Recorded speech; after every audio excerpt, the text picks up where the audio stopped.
Hello student, how are you? कैसे हैं आप? मैं हूं आपका अपना मुकेश सर और अभी हम पढ़ने जा रहे हैं क्या चीज? टिंडल प्रभाव, ब्राउनिंग गति अर्थात कोलाइडी विलियन के प्रॉपर्टीज, गुण पढ़ने जा रहे हैं। उसके साथ साथ में और कुछ देखेंगे, आईएमपी टॉपिक्स देखेंगे, ठीक है। और कल के क्लास में हमने पढ़ा था बच्चों, क्या पढ़ा था बता दो भाई, बता दो यार। हमने देख रखा है निर्माण, बहुत उसका जो है कोलाइडी विलियन का निर्माण कैसे करना। ब्रेडिक की आर्क विधि देखा था हमने, पेप्टीकरण देखा था, रासायनिक विधियां देखी थी और मोस्ट टाइम पे देखे हैं हमने अपोहन, डायलिसिस, कैसे उसका शुद्धिकरण किया जाता है। तो पढ़ते हैं आज हम लोग क्या चीज, कोलाइडी विलियन के गुण। टॉपिक है बच्चों कोलाइडी विलियन के गुण, ठीक है। विलियन के गुण, इसमें 4-5 गुण है इसके। उसमें से जो मैं फर्स्ट अभी पहले आपको कराने जा रहा हूं वो है प्रकाशिकी गुण। क्या है? प्रकाशिकीय गुण, ठीक है, प्रकाशिकीय गुण।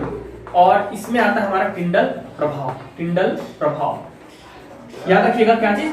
टिंडल प्रभाव। ये इसी नाम से पूछता है इसको, टिंडल प्रभाव। तो टिंडल प्रभाव के लिए आपको सबसे पहले एक चित्र मैं बना रहा हूं, थोड़ा सा धैर्य रखिएगा, समझाता हूं बेहतरीन तरीके से। आप चलो देखते हैं क्या है चित्र, कैसे बनेगा ये देखो आप। मैं एक टॉर्च लेता हूं, क्या चीज लेता हूं? टॉर्च लेता हूं। टॉर्च ले लिया बच्चों, ठीक है। कुछ इस प्रकार मेरा टॉर्च दिख रहा है आपको, ज्यादा बड़ा हो जा रहा है क्या? कोई नहीं, ये टॉर्च है, ठीक है। अच्छा बड़ा देख लेना आप लोग, ये टॉर्च है और इसके सामने में मैं रख देता हूं एक कोलाइडी विलियन। क्या रख दिया? कोलाइडी विलियन एक बर्तन में। कुछ इस प्रकार कोलाइडी सॉल्यूशन रख दिया एक बर्तन में, ठीक है, ऐसा। अब इसमें क्या किया जाता है बच्चों, रात के समय ना, अंधेरे में, रात होना जरूरी नहीं है, डार्क रूम होता है। जब आप आगे क्लासेस करोगे ना, जब बीएससी करोगे, इंजीनियरिंग करोगे, कहीं भी पढ़ने जाओगे तो वहीं स्पेशल डार्क रूम होता है प्रैक्टिकल के लिए, ठीक है। तो डार्क रूम में हम इसको रख करके क्या करेंगे, टॉर्च को ऑन करेंगे। क्या करेंगे? टॉर्च को ऑन करेंगे बच्चों। तो टॉर्च को ऑन करने पर मैं 2 चित्र बनाऊंगा, जो आपको ज्यादा पसंद आएगा उसको आप बना लीजिएगा। टॉर्च को ऑन करने पर क्या होता है, इधर देखिएगा। टॉर्च को जब ऑन किया जाता है, इस विलियन पर फोकस किया जाता है, तो ये एक्चुअल में एक शंकु के आकार से प्रतिदीप्त होने लगता है, चमकने लगता है। कैसा? शंकु के आकार का।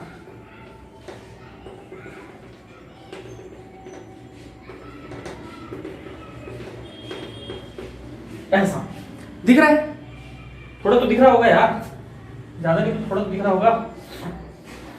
अब दिख रहा है, ठीक है। तो चलिए समझते हैं ये चीज क्या है। इस प्रभाव को सर्वप्रथम फैराडे ने बताया था। किसने बताया था? फैराडे ने बताया था। भौतिक जगत का एक महान वैज्ञानिक फैराडे, उसने बताया था।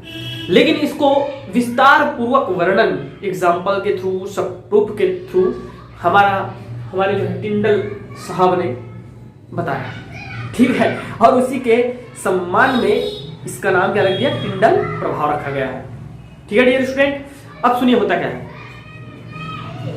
अंधेरे में रखे किसी कोलाइड विलियन में या रात के समय किसी कोलाइड विलियन में जब टॉर्च के माध्यम से तीव्र प्रकाश पुंज प्रवाहित किया जाता है, तो प्रकाश का पथ शंकु के आकार के प्रतिदीप्ति से चमकने लगता है। प्रकाश का पथ मार्ग शंकु के आकार से प्रतिदीप्ति से चमकने लगता है और इस प्रभाव को कहते हैं टिंडल प्रभाव।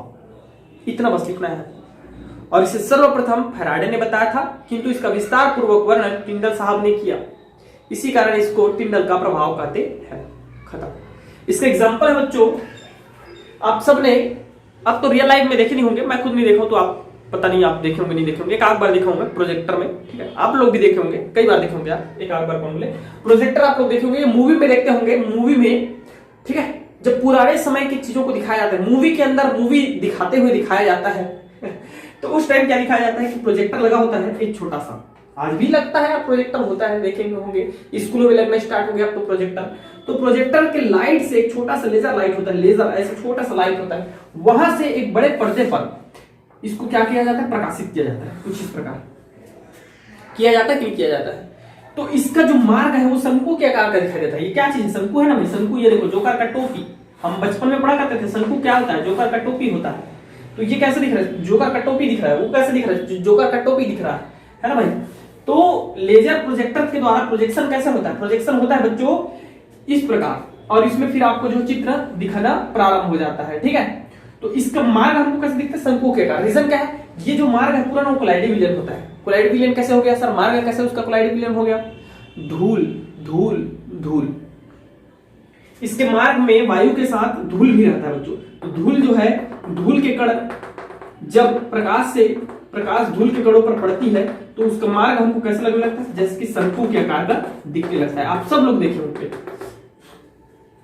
उम्मीद करता हूं आप सब देखे होंगे। ठीक है, ऐसा।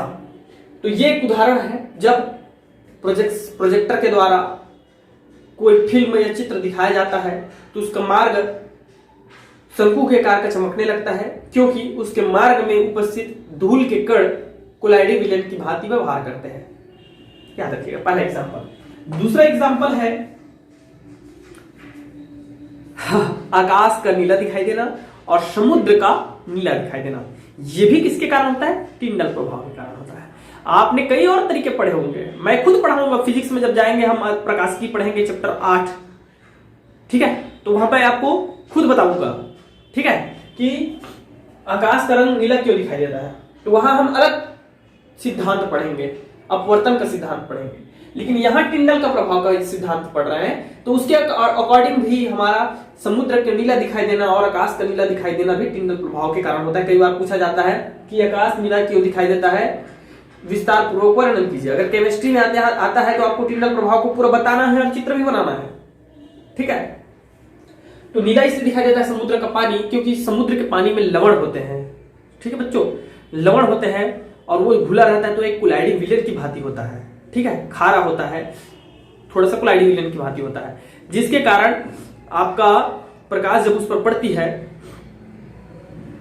तो वह जो है तरंगदैर्घ्य, नीले रंग का तरंगदैर्घ्य। ठीक है, मैं बताऊंगा इसको, थोड़ा सा आगे बढ़ते हैं तब ज्यादा आपको समझ में आएगा। आकाश का नीला दिखाई देना वही रीजन है, क्योंकि आकाश बाहर से कोई आकाश का नीला रंग नहीं है, आप याद रखिएगा। वो तो अंतरिक्ष है, वो तो काला दिखाई देता है, तो हमें पृथ्वी से वो नीला क्यों दिखाई देता है। ठीक है, वो धूल धुएं के कारण दिखाई देता है, बादल के कारण दिखाई देता है, वास्तव में उसका रंग नीला नहीं है, याद रखना। ठीक, तो तीसरा है बच्चों तारों का टिमटिमाना। तारों का टिमटिमाना, ये भी क्या है, टिंडल प्रभाव के कारण होता है। समझ में आ रहा है। इसके अतिरिक्त अगर मैं चौथा पॉइंट और बोलूं तो एकदम बेहतरीन सा एक एग्जांपल दे देता हूं आप लोगों को। जो बच्चे छप्पर के घर में रहते हैं, जरूरी नहीं है यार, अब हमने छप्पर के घर में रहा है तो देखे हैं भाई, तो एग्जांपल याद आ गया।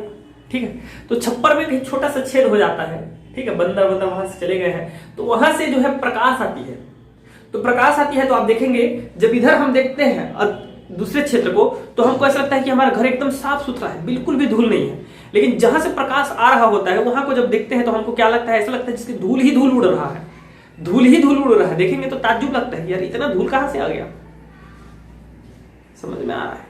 यह रोशनदान है जिसके घर में, छत का भी घर है, रोशनदान होता है, वहां से प्रकाश आ रही होती है, तो भी देखते हैं कि हमको जो धूल ही धूल नजर आता है उस जगह पे, बाकी जगह एकदम शांत नजर आता है। तो वो भी किसके इफेक्ट के कारण होता है, टिंडल प्रभाव के कारण होता है। ठीक है बच्चों, अब देखते हैं इसका एक दूसरा चित्र और उसके साथ साथ में इसका क्राइटेरिया और इसका महत्व। चित्र कैसे बनाना है आपको और आपका इसका उपयोग कहां हुआ। ठीक है, कैसे लिख देते हैं इसका महत्व। महत्व यह है बच्चों, पहला महत्व यह है हमारा कि इसकी सहायता से सूक्ष्मदर्शी, अति सूक्ष्मदर्शी, इसी के कंसेप्ट पर अति सूक्ष्मदर्शी का निर्माण किया जाता है। बस इतना ही लिख लीजिएगा। दूसरा नंबर है हमारा कि कोलाइडी विलयन और वास्तविक कण विलयन में अंतर स्पष्ट करने के लिए, और यही इसका दूसरा चित्र होगा। देखो कैसे, आप क्या करेंगे, एक टॉर्च ले लेंगे, काम वही करना है, एक टॉर्च ले लेंगे और टॉर्च लेकर के इसको, टॉर्च को क्या कर लेंगे आप लोग, जला देंगे। इस टॉर्च को क्या करना है बच्चों, जला देना है और डार्क रूम में जलाना है। ठीक है, डार्क रूम में जला दीजिएगा। और इसके मार्ग में आपको क्या करना है, 3 ग्लास लेना है, 3 ग्लास लेना है। ठीक है, 3 ग्लास लीजिएगा आप लोग कुछ इस प्रकार से, और 3 ग्लास में से काम करना, एक में शुद्ध जल लेना, मतलब वास्तविक विलयन के कण। ठीक है, एक में ले लेना है आपको शरबत पानी और दूसरे में भी ले लेना है आपको क्या चीज, शरबत पानी। दूसरे में तीसरे नंबर में भी क्या लेना है, शरबत पानी लेना है। और इसके मार्ग में क्या कर दीजिएगा, रख दीजिएगा कुछ इस प्रकार से। अब प्रकाश यहां से निकलेगी बच्चों, ऐसा निकलेगी। तो ये प्रकाश जो है आप देखिएगा, ये प्रकाश इस पर शंकु का निर्माण करेगा। क्या करेगा, शंकु का निर्माण करेगा। ठीक है, थोड़ा सा छोटा हो गया ग्लास, ग्लास के आकार को बढ़ाओ, ग्लास के आकार को बढ़ाओ, ये लीजिए ग्लास के आकार को बढ़ा दिए हम। ठीक है, तब समझ में आएगा आपको, ऐसे नहीं समझ में आने वाली है। ये इन दोनों में क्या है, शरबत है, शरबत है मतलब कोलाइड विलयन है, और यहां पे है हमारा क्या चीज, वास्तविक विलयन है, वास्तविक विलयन। शरबत ले लीजिएगा या फिर आप ले सकते हैं पसिया। ठीक है, मतलब चावल का जो रहता है, ठीक है, लास्ट में पकने के बाद वो हमारा है। ठीक है, उसको ले लीजिएगा दोनों में, फर्स्ट और थर्ड में। और सेकंड में हमारा क्या रह जाएगा, वास्तविक विलयन, मतलब पानी ले लेंगे। तो ये जो प्रकाश जो जाएगा बच्चों यहां से गुजरेगा, ये यहाँ पे कुछ नहीं बनेगा, शंकु जैसा आपको कोई आकार नहीं दिखाई देगा, लेकिन इसमें दिखाई देगा। उसके बाद यहाँ कुछ नहीं बनेगा, फिर कहां दिखाई देगा आपको, यहां दिखाई देगा सीधा ऐसा शंकु आकार। समझ में आ रहा है कि नहीं आ रहा है, मेरी बात समझ में आ रहा है आपको कि नहीं आ रहा है ये? ओके, तो ये क्या है, वास्तविक विलयन और कोलाइडिक विलयन में डिफरेंट करने के लिए भी हम जो है इसका महत्व है, और यही इसका सेकंड चित्र है। आप इसको भी बना देना, उसको भी बना देना। ओके, तो ये हो गया टिंडर प्रभाव प्रकाश की गुण। अब चलिए और देखते हैं क्या क्या और गुण होते हैं। ठीक है, सेकंड गुण है बच्चों, सेकंड गुण है इसका, वो है रंग या विषमांगता। क्या है, विषमांगता, हेट्रोजीनियस। तो क्या होता है, हमारा जो कोलाइडिक विलयन है वो एक विषमांग है। क्या है, क्योंकि इसमें दो प्रवस्थाएं पाई जाती है, प्रक्षिप्त प्रवस्था एवं प्रक्षेपण माध्यम। तो दो चीजें पाई जाती है, इस कारण ये क्या है, विषमांग प्रवृत्ति का होता है। थर्ड है बच्चों रंग। किसी भी कोलाइडिक विलयन का जो है रंग होता है, और वह रंग प्रक्षिप्त प्रवस्था के कण पर डिपेंड करता है। अब मैं कनेक्ट करता हूं आपको नीला दिखाई देने के साथ। तो प्रक्षिप्त प्रवस्था का रंग, सॉरी, कोलाइडिक विलयन का रंग प्रक्षिप्त प्रवस्था के कण पर निर्भर करता है। यदि प्रक्षिप्त प्रवस्था के कण जिस भी 7 रंग होते हैं, तो सातों रंग के किसी भी तरंगदैर्घ्य को रिफ्लेक्ट करते हैं, वही उसका रंग होता है। अब समुद्र का जो प्रक्षिप्त प्रवस्था के जो कण होते हैं वो नीले रंग को क्या करते हैं, प्रकर्णित करते हैं, इसलिए वो हमको क्या दिखाई देता है, नीला दिखाई देता है। पेंट भी क्या है, एक कोलाइडिक विलयन है, लेकिन अलग अलग रंग के। क्यों, क्योंकि उसकी किस पर निर्भर करता है, प्रक्षिप्त प्रवस्थाओं पर निर्भर करता है। ठीक है बच्चों, रंजक पर डिपेंड करता है रंग। चौथा पॉइंट आ जाता है आपका पृष्ठ तनाव, पृष्ठ तनाव एवं विस्कासिता। ये आपने फिजिक्स में कक्षा 11वीं में आपने पढ़ रखा होगा, पृष्ठ तनाव एवं विस्कासिता। पृष्ठ तनाव के कारण ही हमारा क्या होता है, क्या होता है बच्चों, पृष्ठ तनाव के कारण ही हमारा जो है बूंद के रूप में दिखाई देता है। बूंद के रूप में, बूंदों का बनना एक पृष्ठ तनाव की घटना होती है। पास आना चाहते हैं, इसीलिए हमको ओस की बूंद दिखाई देते हैं। उसी प्रकार इसमें भी गुण पाया जाता है, इसमें भी जो है पास आने की पृष्ठ तनाव की घटना पाई जाती है। और विस्कासिता क्या होता है, उसका गाढ़ापन, फिसलन। आप उसको अगर टपकाओगे ऐसे करके, ठीक है, या उसको बहाओगे ढलान में, तो वो क्या होता है, बहता है, लेकिन एकदम धीमी गति से। दैट इज द विस्कासिता। ठीक है बच्चों, और 5वां नंबर इसमें आ जाता है आपका अणुसंख्यक गुणधर्म, अणुसंख्यक गुण, अणुसंख्यक गुण। तो अणुसंख्यक गुण क्या भाई, डेफिनेटली इसमें प्रक्षिप्त प्रवस्था के कण होते हैं, अर्थात विलय के कण होते हैं, अर्थात यह एक अणुसंख्यक गुणधर्म का पालन करता है, अणुसंख्यक गुण प्रदर्शित करता है। मतलब इसमें भी आपका हिमांक में अवनमन, क्वथनांक में उन्नयन, परासरण दाब, आपेक्षिक अवनमन, सब चीज पाया जाता है। ओके, चलिए नेक्स्ट देखते हैं। अब हमारा इसका छठवां जो गुण है बच्चों, वो है ब्राउनी गति, जिसको हम लोग बोलते हैं यांत्रिक गुण।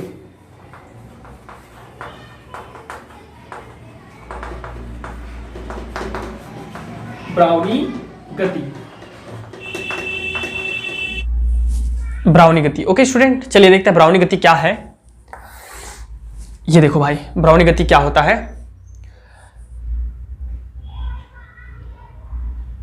जब, सुनिएगा क्या, जब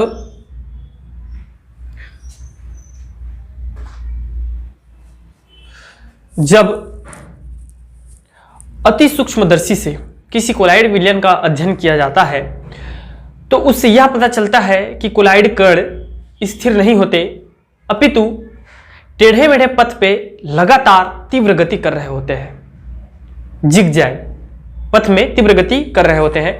और इसे सर्वप्रथम वनस्पति शास्त्री श्री रॉबर्ट ब्राउन जी ने देखा था, ज्ञात किया था, रॉबर्ट ब्राउन। और उसी के सम्मान में इसे ब्राउनी गति कहते हैं। क्या कहते हैं? ब्राउनी गति कहते हैं। रॉबर्ट ब्राउन और रॉबर्ट हुक, कोशिका केंद्रक और कोशिका की खोज। ठीक है बच्चों, तो हमारे जो कोलाइडी कण होते हैं वो स्थिर नहीं होते और सीधे मार्ग में भी नहीं चलते, अपितु क्या करते हैं? टेढ़े मेढ़े पथ पे गति कर रहे होते हैं, जिग जैग। ठीक है, और इसी को हम लोग क्या कहते हैं? ब्राउनी गति कहते हैं। सब कुछ समझ में आ गया? बस इतना ही है और कुछ नहीं है ये। इसका कारण क्या है कि प्रक्षिप्त प्रवस्था के कण पर जब प्रक्षेपण माध्यम का बौछार किया जाता है तो ये तीव्र गति से टेढ़े मेढ़े पथ पर गति करने लगते हैं। इसका एकदम बेहतरीन एग्जांपल यह है बच्चों कि आप, मैं बताया ना, अगर आपके घर छप्पर का है, जरूरी नहीं है रोशनदान है, तो आप देखना कि आपको सब तरफ शांत नजर आएगा, बट जहां से रोशनी आ रही होती है वहां पे देखना तो वहां छोटे छोटे सूक्ष्म कण होते हैं, धूल के बहुत सूक्ष्म कण होते हैं। वो आपको ऐसे लगेगा बहुत तीव्र गति से टेढ़े मेढ़े पथ पे दौड़ रहे हैं, आप उसको देख ही नहीं सकते, इतना जल्दी विलुप्त भी हो जाता है। समझ में आ रहा है? तो यही कारण है आपका ब्राउनी गति का। ठीक है, बड़े निलंबन में हमको ये गति दिखाई नहीं देती। बड़े बड़े जो कण होते हैं, निलंबन होता है, निलंबन मैं बताया ना, वास्तविक विलयन के कण, कोलाइडी विलयन, निलंबन। तो निलंबन में ये दिखाई नहीं देती क्योंकि उसका आकार बड़ा होता है, किंतु कोलाइडी विलयन में दिखाई देती है। तो जितना कम उसका जो है आकार होगा, जितना कम उसका आकार होगा, उसकी श्यानता भी उतनी ही कम होगी। विस्कोसिटी, श्यानता भी उतनी ही कम होगी, और श्यानता जितनी कम होगी बच्चों, उसकी वेग तीव्रता उतनी ही ज्यादा होगी और टक्करों की संख्या भी उतनी ही अधिक होगी। यही है हमारा क्या चीज? जिगजैग ब्राउनी गति सिद्धांत। ठीक है, समझ में आ गया? ओके, चलिए देखते हैं। अब इसका देख लेते हैं क्या चीज इसका। तो इसके दो महत्व है बच्चों। पहला है भाई कि यह जो है अणुगति सिद्धांत के अनुसार, जो अणुगति सिद्धांत में कहा गया है कि सूक्ष्म कण अणु लगातार गति करते रहते हैं बिना आराम युक्त गति, तो उसको यह प्रमाणित करता है जिगजैग सिद्धांत, ब्राउनी गति। दूसरा है इसका कि ये गति करने के वजह से, लगातार गति करने की वजह से इसके गुरुत्व बल का प्रभाव कम होता है और ये गुरुत्व बल के विपरीत कार्य भी करते हैं। ठीक है बच्चों, अब नेक्स्ट देखते हैं हम लोग विद्युत कण संचलन। ओके स्टूडेंट, अब देखेंगे हम लोग क्या चीज? विद्युत कण संचलन क्या चीज है भाई? देखिएगा, बहुत बढ़िया है विद्युत कण संचलन। जब किसी कोलाइड विलयन को किसी यू आकार के कांच की नली में भरकर, यू आकार के कांच की नली में भरकर इलेक्ट्रोडों के माध्यम से, पहले बना लेता हूं उसके बाद सुनाता हूं आपको क्या चीज है, बताता हूं। ठीक है,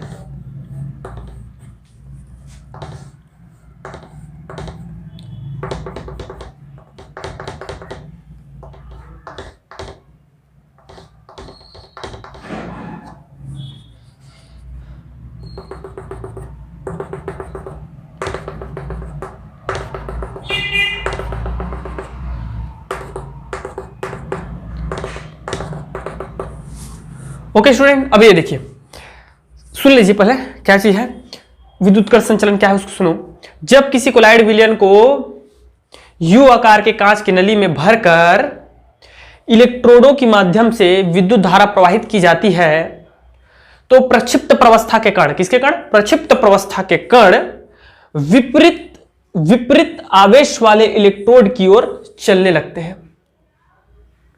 प्रक्षिप्त प्रवस्था के कण विपरीत आवेश वाले इलेक्ट्रोड की ओर चलने लगते हैं एवं वहां जाकर अवक्षेपित हो जाते हैं। इस प्रकार विद्युत की उपस्थिति में प्रक्षिप्त प्रवस्था के कणों का, अर्थात कोलाइडी विलयन के कणों का विपरीत आवेश की ओर गमन विद्युत कण संचलन कहलाता है। समझ में आ गया। इससे यह सिद्ध होता है कि कोलाइडिव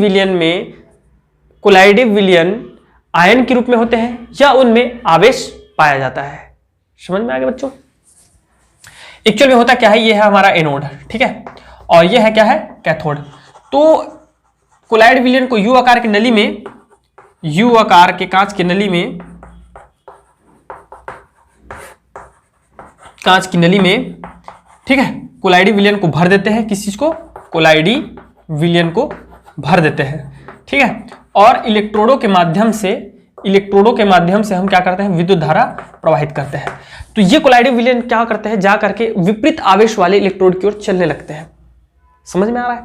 एग्जाम्पल देखो तब समझ में आएगी। एग्जाम्पल, जब FeOH3 फेरिक हाइड्रोक्साइड के कोलाइडी विलयन को यू आकार की नली में भरकर विद्युत धारा प्रवाहित की जाती है, तो यह जो है फेरिक हाइड्रोक्साइड विलयन, कोलाइडी विलयन किधर चलने लगता है बच्चों, आपका रीड इलेक्ट्रोड की ओर अर्थात कैथोड की ओर जाकर के चलने लगता है, एवं वहां जाकर के क्या हो जाता है, अवक्षेपित हो जाता है, ठीक है। तो इसको हम लोग बोलते हैं धन कण संचलन। ऋणात्मक इलेक्ट्रोड में जाकर के, क्यों ऋणात्मक में जाता है, क्योंकि ये धनावेशित कोलाइडी विलयन है। मैं पहले भी पढ़ा चुका हूं आपको, पेप्टिकरण में जाइए देखिए, इससे पहले वाले क्लास में पेप्टिकरण में। तो पेप्टिकरण में जाओगे तो पता चलेगा ये क्या चीज होता है, हमारा धनावेशित कोलाइड विलयन होता है। तो ये धनावेशित है तो किधर जाएगा, ऋणावेशित की ओर आकर्षित होगा यार। तो ऋणावेशित में जाकर के वो क्या होता है, अवक्षेपित हो जाता है। समझ में आ रहा है। तो इस कारण हम इसको क्या बोलते हैं, धन कण संचलन कहेंगे। क्या कहेंगे, धन कण संचलन कहेंगे। इसी प्रकार आर्सेनिक सल्फाइड, ठीक है, या मर्क्यूरिक आयोडाइड को जब यू आकार की कांच की नली में भरकर विद्युत धारा प्रवाहित की जाती है, तो ये धनावेशित इलेक्ट्रोड अर्थात एनोड की ओर आकर्षित होते हैं। इस प्रकार इसे हम ऋण कण संचलन कहते हैं। समझ में आ गया। यही है विद्युत कण संचलन, और कुछ नहीं है भाई, बस खत्म। ओके, तो और पढ़ाई करना है आपको, और इसी से स्कंदन का टॉपिक आएगा, इसी से हमारा स्कंदन का टॉपिक आएगा। लेकिन आज की क्लास में बस इतना ही कराते हैं, कल के क्लास में पूरा कंप्लीट हो जाएगा भाई, पूरा ये चैप्टर का द एंड। प्लीज तो कल का देखिएगा। हम रक्षी कोलाइड पढ़ेंगे, स्वर्ण संख्या पढ़ेंगे, स्कंदन पढ़ेंगे, पायसीकरण पढ़ेंगे, मतलब ढेर सारा कल भी हम पढ़ने वाले हैं। तो thank you very much and best of luck.